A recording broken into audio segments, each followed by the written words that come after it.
word plastic traditionally refers to the pliability and shapeability of a material.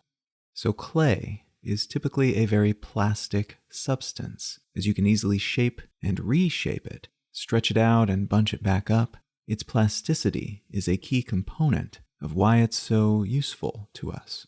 The term plastic became commonly colloquially applied to a category of materials called polymers in the mid to late 20th century, after World War II, primarily with a negative implication.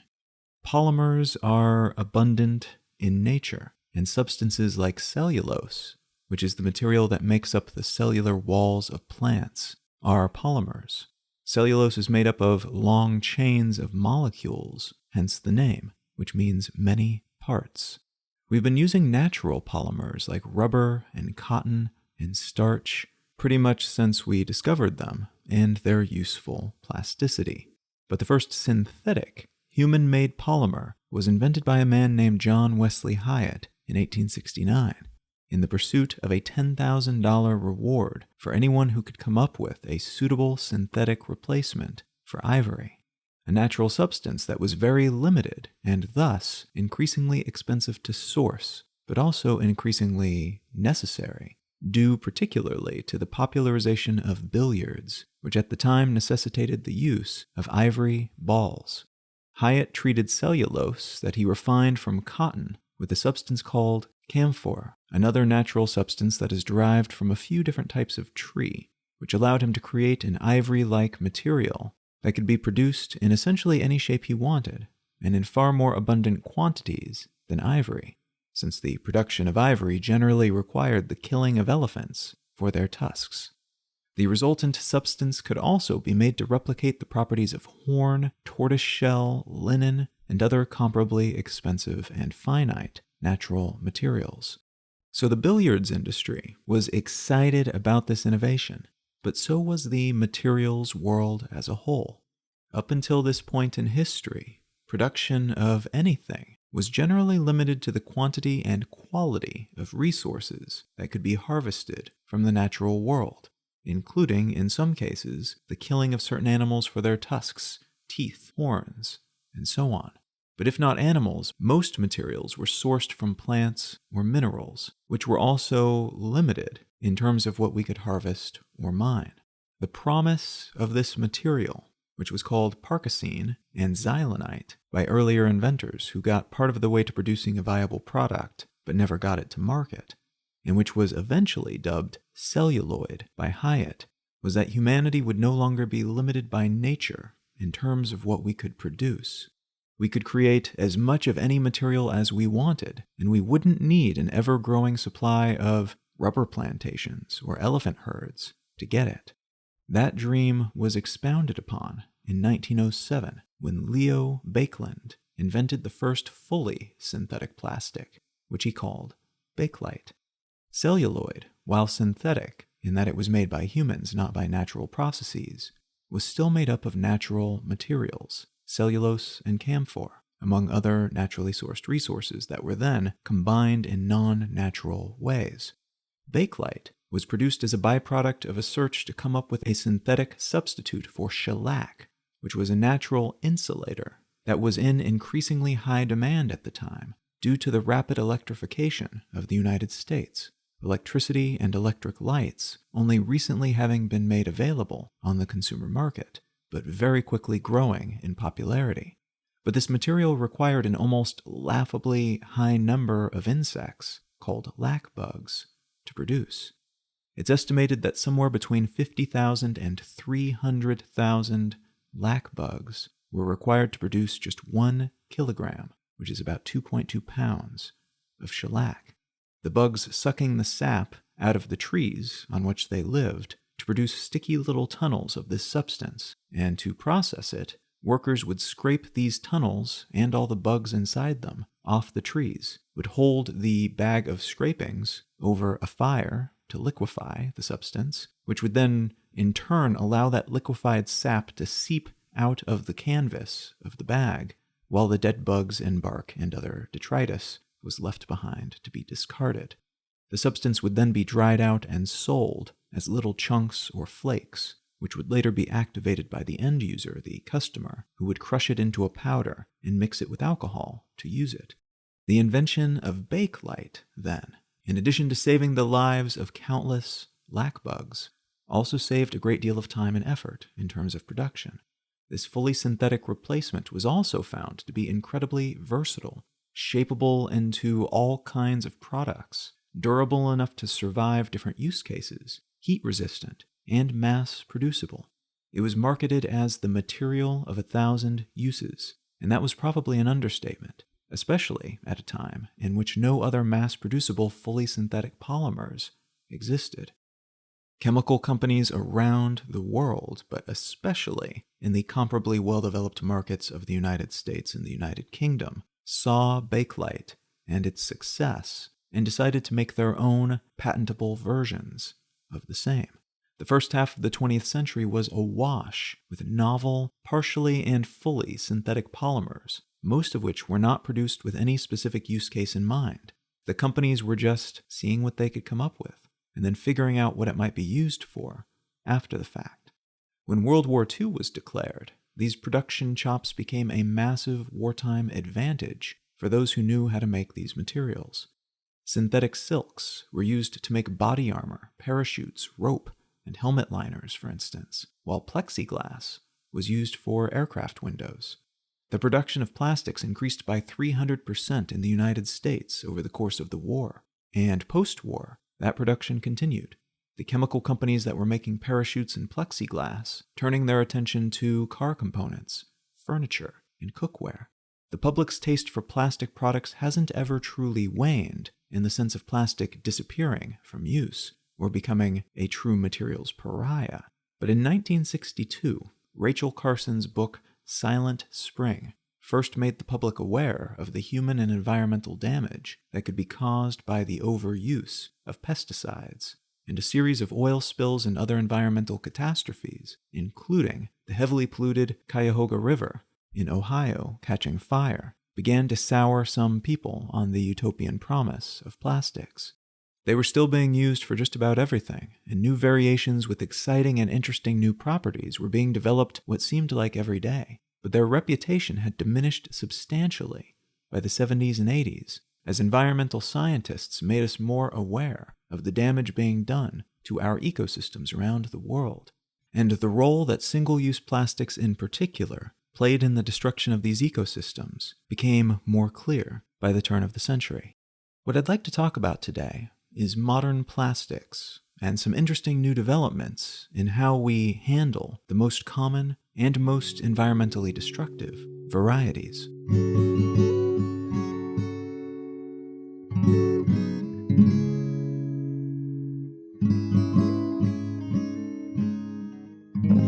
You are listening to Let's Know Things. I'm Colin Wright. Let's Know Things is an independent, listener-supported show. If you're enjoying what you're hearing, consider becoming a supporter, and you can find a list of different ways to do so, both monetary and non-monetary, at letsknowthings.com/support. Contributions of any shape or size are very much appreciated, but if you commit to contributing any amount each month via Patreon, you'll receive an additional episode of the show each month. But again, there are a lot of different ways to help support this show and ensure its continued existence at letsknowthings.com/support. And if you're enjoying what I'm doing here, you might also enjoy my new podcast, Brain Lenses, which is a show about the variables that influence the way that we see the world. You can find out more about that and subscribe if you choose to at brainlenses.com or wherever you get your podcasts. All right, let's get back to the show.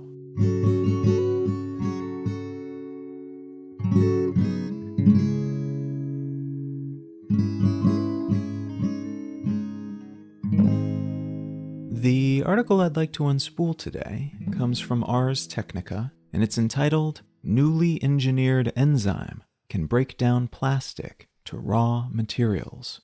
Polyethylene terephthalate, or PET, is the most common type of plastic on the planet, in part because it's one of the most versatile and useful. PET can be stretched out into super thin, high-tensile films like Mylar, and various productized applications. as is the case with anything made out of terylene, lavsin, or Dacron, the UK, Russian, and US brand names for PET. But most of us are most likely to encounter PET in the shape of plastic drink bottles or synthetic fibers. About 30% of global demand for PET was for soda and bottled water containers. We go through these at a rate of about 1 million a minute globally as of 2013, and over 60% of total PET output went toward the production of polyester, which is the nearly ubiquitous textile designation under which this material is sold. PET is also commonly used for clamshell packaging, the thin plastic, usually transparent or mostly transparent plastic packages used to ship and sell food, electronics, and other goods. And for microfiber towels, mylar balloons, mylar being another trade name for this substance, and some frozen dinner trays, the cartons containing microwavable meals. Again, part of why this substance is so widespread is that it is so incredibly versatile and useful. PET is cheap and relatively easy to produce, is resilient enough to survive all kinds of conditions and use cases, and is generally colorless, lightweight, impact-resistant, and safe. Research kicked off by a piece published in 2010 indicates that endocrine disruptors, which are basically chemicals that can mess with the human endocrine system in such a way that they could theoretically cause cancer, birth defects, and similar ailments. That 2010 study indicates that endocrine disruptors may emerge from PET during the course of common use, which challenges that safe attribute. Though follow-up research in 2012 indicated that the concentration of such disruptive chemicals within bottles, like the kind used for bottled water, were still within the European Union's acceptable range. It was found that they could, on occasion, go beyond that range if you stored some soda or water in a bottle at room temperature for less than a year, though. So while this probably isn't something to be truly worried about in most cases, it's also not nothing, and it could be of particular concern for those who are wanting to store bottled water for longer periods in case of an emergency, or for similar use cases. So while PET is generally considered safe for most of its applications, that is something to be aware of. Also concerning is the fact that these bottles and other materials made from PET end up all over the place, infused into ecosystems of all shapes and sizes, and as a result, that concern about leaching could become a more significant issue, because these bottles and textiles don't degrade the way other materials might, and thus they sit in these natural environments for very long periods of time. That long lifespan is a good thing in the context of wanting to make shirts and socks that don't fall apart as we wear them, and water bottles that don't disintegrate before we have a chance to buy them. But it's significantly less good in the sense that a discarded water bottle could sit in a lake for years if left uncollected, and that can lead to all kinds of problems. From the creation of microplastics due to erosion, the bottle breaking down into smaller bits of plastic and then eaten by wildlife, to the potential leaching of chemicals into the environment, which could then impact the wildlife in probably not super desirable but also difficult to detect ways. Now, PET is, in some applications at least, more recyclable than other types of plastic, in part because of the economics of its production. The resin it can be recycled into, which is then used to make more PET, is relatively valuable, and thus it's often worth the cost to recycle it, which is not the case with other types of plastics. But it's also more recyclable because it's so ubiquitous in certain use cases. Almost all plastic bottles are made of PET, as are almost all polyester fibers, non-food containers, and other such products and materials. As a result, it's a relatively simple thing to collect all the bottles and process them for resin, which can then be made into more bottles, whereas other types of products and materials would need to be sorted based on the type of plastic used, which is an effort-intensive and expensive process, and one that many plastic recapturing entities are not keen to undertake to begin with, because it wouldn't be economically sustainable for them. It would cost them more to collect, sort, and process all those different types of plastics than they would make in return. It's just cheaper to make new ones. In 2016, a bacteria was identified that can break down and metabolize PET. This bacteria, Ideonella sacchiensis, uses two enzymes to hydrolyze the plastic, which means to break it down through a chemical reaction with water, and that, in turn, provides it with the energy it requires to survive and grow. These microbes are interesting in that they provide us, potentially at least, with a partial solution, or at least some examples to use as inspiration, as to how we might break down the plastics that would otherwise end up in our natural environments, lasting for ages, leaching chemicals into these ecosystems, and being worn down into microplastic that ends up in the stomachs of local animals. Bacteria that digests the plastic, breaking it up into natural, harmless components, could be part of the solution to this problem. Unfortunately, this digestion mechanism also breaks down the carbon backbone of the PET, which means in practice that it is no longer recyclable. It's too far broken down. This isn't the end of the world if our intention is to have these bottles and other products degrade completely, becoming harmless. But if we want to create a renewable cycle that requires less input over time in terms of raw materials, because we're able to reuse the materials previously used in similar products to make new ones, that becomes an issue. We cannot reuse completely broken down plastics in that way. This article in Ars Technica describes a new approach a group of researchers in France have taken to try to optimize enzymes for digesting PET in a way that retains the resulting substance's use for future PET products, breaking the stuff down, but not too far, ensuring it can still be recycled. The solution they came up with was to augment an enzyme that naturally evolved to break down other natural polymers. These enzymes could still sort of break down PET, but not all forms of it, not completely, and not very fast. The researchers created mutant versions of these enzymes that had amplified capabilities when it came to PET digestion, and they upped the ability of the enzymes to survive at high temperatures, which allowed them to be used during PET heating processes that disorder the more ordered crystalline form of the plastic, which is typically more difficult to break down unless you heat it up to around 65 degrees Celsius, which is around 150 degrees Fahrenheit. So the heat disorders the structural arrangement and strength of the plastic, and the enzymes can then work to break down that plastic in this newly disordered and less sturdy form.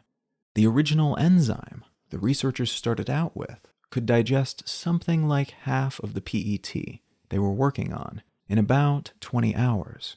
The mutated version of the enzyme that they created could digest 85% of the PET in only 15 hours. By optimizing the conditions in which the experiment was taking place, though, including disordering the crystalline PET by heating it up, they could break down 90% of the PET in just under 10 hours. This means that by utilizing this mutant enzyme and this process, the researchers were able to take 1,000 kilograms of waste plastic and convert it into 863 kilograms of raw materials ready to be reused in just under 10 hours, which is wild. That's more efficient than our digestive enzymes that we humans have when it comes to breaking down starches. That said, this process is not, at this point at least, cheaper than using petrochemicals to just make new PET instead of recycling PET. The enzyme itself is expected to cost around 4% of what new plastic costs to make, but acquiring, preparing, and processing used plastic materials is not cheap, so the overall cost of this process is expected to be higher than producing virgin plastic for some time, especially if oil prices stay low. That said, this process is being celebrated by many interests within the industry, from those who are involved in making plastics currently to those who are interested in keeping plastics out of natural environments. The enthusiasm of that latter group stems from the fact that creating a sustainable, low-impact recycling mechanism for this very common type of plastic would probably make it a lot more likely that goods created from this plastic would be recaptured after they're used, Infrastructure for reclaiming plastic bottles becomes more thinkable when there's a reliable and cheap mechanism on the other end for turning that bottle back into a usable raw material. And especially if governments and other entities incentivize the use of this and similar processes, it becomes advantageous for the companies using these products to figure out how to get consumers to deposit their bottles, their clamshell packaging, and their polyester clothing into the right bins when they're done with them, which will allow them to be easily and more cheaply collected, and then enzymatically recouped back into the plastic cycle. The plastic production executives and other industry interest groups are maybe less obviously inclined to be happy about mechanisms that solve a problem that they don't want anyone to focus on overmuch. But there's actually a decent amount of enthusiasm within this cadre because this is an industry that is taking a public relations beating over the past few decades, and if their product can be made to be more sustainable, that means that they're no longer the industry making the single-use plastic bags that are showing up on the bottom of the Mariana Trench, the deepest point in the ocean, and a place where, when we first explored it, one of the first things that we saw on that deepest part of the planet that we visited was a plastic grocery bag waiting for us. I suspect many people in this industry would be happy with even just a PR win without true practicality behind it, just the implication of sustainability. But the fact that this is likely to become a real deal thing is probably even better, because if they can close the loop on resources, they might even be able to profit on a closed system over which they have more control, rather than relying as heavily on the ebbs and flows of the international petroleum industry and its associated politics. A closed recycling loop for these most common plastics, in other words, would make their system more controllable, which makes it more likely that their costs will decrease over time and their externalities will be converted into more knowable, predictable, internal variables. The company behind this research, Carbios, has said that they intend to have this process up and ready for industrial-scale recycling within 5 years, and that it's already partnered with major corporations like Pepsi and L'Oreal to utilize this technology and create closed-loop systems. And these are pretty good partners for such an ambition, because they are some of the current biggest polluters in terms of plastic waste, which is definitely not something that they are thrilled about, and this gives them a way to be part of the solution to that problem, while also netting them a short-term public relations win. So by 2024 or 2025, Carbios expects to have a large-scale system utilizing this technology up and running, and they hope will be working with these and other major corporations that utilize such plastics as a key component of their product offering to expand its reach further. This is not the only game in town when it comes to this type of technology, but researchers working on other options, variations on the same theme with other entities, have said that they think Carbios will get there first, and have applauded Carbios' efforts to make this a reality, rather than just a theoretical, maybe someday sort of thing. Notably, too, we've recently discovered other sorts of natural solutions to our plastic issues, including a bacterium that breaks down polyurethane, a type of plastic that is commonly used in insulation and shoes and sponges, and which is generally quite toxic as it breaks down, releasing all kinds of chemicals that typically kill nearby bacteria alongside everything else. But this particular bacterium seems to enjoy it, using the chemical compounds released from that breakdown process to feed itself and reproduce. A type of fungi that also breaks down polyurethane was discovered back in 2011, but apparently this was assessed with purely scientific interest rather than with any practical utility in mind, as bacteria are easier to utilize within industrial processes, which means they could actually be used to break down plastics on scale, predictably, rather than just in small pockets where the fungi happens to have grown naturally. One concern here that seems to be at least somewhat warranted is that these plastic-eating bacteria will escape their industrial bonds and make their way into the human world, which is filled to the brim with delicious plastics of all shapes and sizes, which they might then want to munch on. This is part of why those working on these sorts of mechanisms are focusing on industrial applications, rather than simply releasing them into the wild and hoping that they eat the discarded water bottles that have ended up all over the place in the natural world. There's a pretty good horror story to be told, I think, about the mutated bacterium with the altered enzymes and ability to survive higher than normal temperatures that escapes the lab and starts to eat a significant chunk of modern infrastructure. Everything made out of plastic, including our medical equipment, our digital technologies, and the lenses on our glasses, alongside all of our polyester clothing, insulation, plastic gadgets, and a surprising percentage of our motor vehicle structural components. It's important to note that these things, these bacterium and fungi, already exist in our environment, though. Again, there are naturally involved versions of these things that we know about that eat plastic out there in the world, and a consumer goods apocalypse has not happened yet as a result of that. Almost certainly, at least in part, because it's relatively easier to derive useful energy and life-sustaining nutrition from just about anything else, rather than from processed plastics like PET and polyurethane. The wee beasties that eat this stuff in nature are usually rare extremophiles, barely surviving and eating plastics because there are no other suitable options. That said, it is not unthinkable and impossible, especially as we mutate these things further to make them better at what they do, that we could accidentally create something that is more able to survive in the wild, more likely to outcompete other entities that occupy its niche, and more likely to survive the things that we would normally do to kill bacterium or fungi that we want gone. I can imagine a scenario in which some kind of Greenpeace-like organization liberates and then looses mutated plastic-digesting bacterium into the world, intending to save the planet from polluting humans, hoping that the release of these little life forms might help digest away much of the pollution that we've created over time. But their efforts accidentally end up dissolving much of the infrastructure that is helping us move forward. The components that we use with solar power and wind turbines, the insulation on homes, which lessens the amount of energy required to keep people warm during the winter and cool during the summer. Like any potent force, in other words, this technology can cut both ways, and it seems likely that if it exists, we'll see incredible and beneficial uses, alongside uses that many of us would consider to be questionable, but which somebody will no doubt be able to justify through the lens of their sincerely held ideology.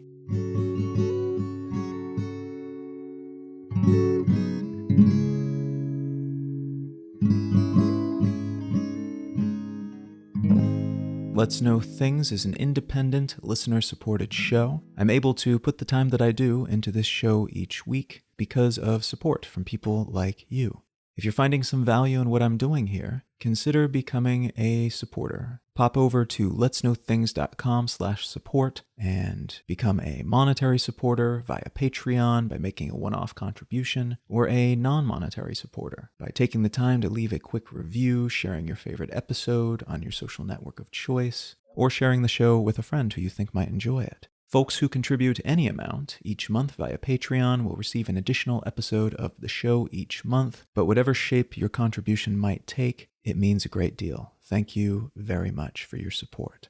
And if you're digging what I'm doing here, you might also enjoy my other new podcast called Brain Lenses. You can find that wherever you get your podcasts or at brainlenses.com. The book that I'd like to recommend today is called Magic for Liars by Sarah Gailey. This is a straightforward, fun book. The thing that I kept thinking as I was reading it is that it's kind of a combination of Jessica Jones and Harry Potter, where the main character is somewhat Jessica Jones-ish and is a private investigator, but the world in which she lives is one that has magic and schools of magic and things of that nature. And the book plays with a couple of the tropes involved in both of those more established genres, but it combines in an interesting way, and it's overall just a fun book to read. If any of that sounds interesting to you, consider picking up a copy of Magic for Liars by Sarah Gailey. You can find out more about me and my work, including the books that I've written, at colin.io. You can find the show notes and transcript for this episode and every episode of the podcast at letsknowthings.com. You can find my other podcast at brainlenses.com or by searching for Brain Lenses wherever you get your podcasts. Feel free to reach out and say howdy on your social network of choice. I am Colin Wright on Facebook, and at Colin is my name on Instagram and Twitter. Thank you so very much for listening. I'm Colin Wright, and I'll talk to you again next week.